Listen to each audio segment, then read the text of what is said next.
আমরা ঢাকা ওয়াসা জাতীয়তাবাদী এমপ্লয়িজ ইউনিয়নের পক্ষ থেকে সরকারের কাছে একটা মেসেজ দিতে চাই।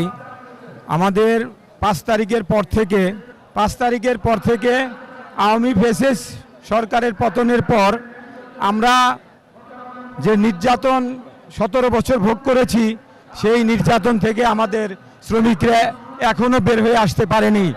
যেখানেই যায় সেখানেই আওয়ামী বেতাত্তা ফেসিস সরকারের লোক এখনও বহাল তবিয়তে বসে আছে।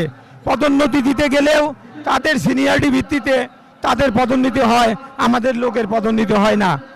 আবার আমরা যারা শিফটিং হিসাবে ডিউটি করি, আমাদের ওয়াসায় যারা পাম্প অপারেটর আছে, পাম্পে যারা ডিউটি করে তারা 8 ঘন্টা ডিউটি করে, কিন্তু তাদেরকে দিয়ে 12 ঘন্টা 16 ঘন্টাও ডিউটি করানো হয়, কিন্তু তাদেরকে সেই ন্যায্য হিসাব এই ওভার টাইম তাদেরকে দেওয়া হয় না। যাও সিঙ্গেল হিসাবে দেওয়া হয়, কিন্তু সেটা একটা বাইন্ডিং করে দিয়েছে 174 ঘন্টা দেওয়া হয়, কিন্তু ডাবল রেটে দেওয়া হয় না।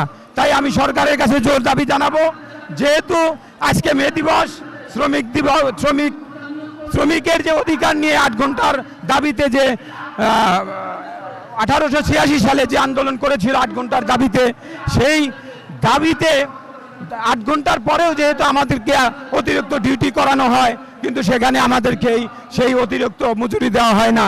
তাই আমি সরকারের কাছে জোর দাবি জানাবো, অতিরিক্ত ডিউটি করাইলে তাদেরকে অতিরিক্ত মজুরি দেওয়ার জন্য জোর দাবি জানাচ্ছি। সরকারের কাছে পে স্কেল যাতে সুন্দর একটা পে স্কেল হয়, যেহেতু দ্রব্যমূল্যের বাজার দরের সাথে সামঞ্জস্য রেখে একটা সুন্দর একটা পে স্কেল সরকারের কাছে দাবি করছি। এই প্রধানমন্ত্রীর কাছে আমার এই অনুরোধটুকু থাকলো, সুন্দর একটা পে স্কেল যেন আমাদের শ্রমিকের মাঝে দেওয়া হয়, এইটাই। আমার নাম মোহাম্মদ আব্দুল মান্নান, ঢাকা ওয়াসা জাতীয়তাবাদী এমপ্লয়িজ ইউনিয়নের কার্যকারী সভাপতি। আমার সিবিএর এখানে আমার আছে অতিরিক্ত সাধারণ সম্পাদক, ঢাকা ওয়াসা জাতীয়তাবাদী এমপ্লয়িজ ইউনিয়নের সিবিএর অতিরিক্ত সাধারণ সম্পাদক মাহবুবুর রহমান।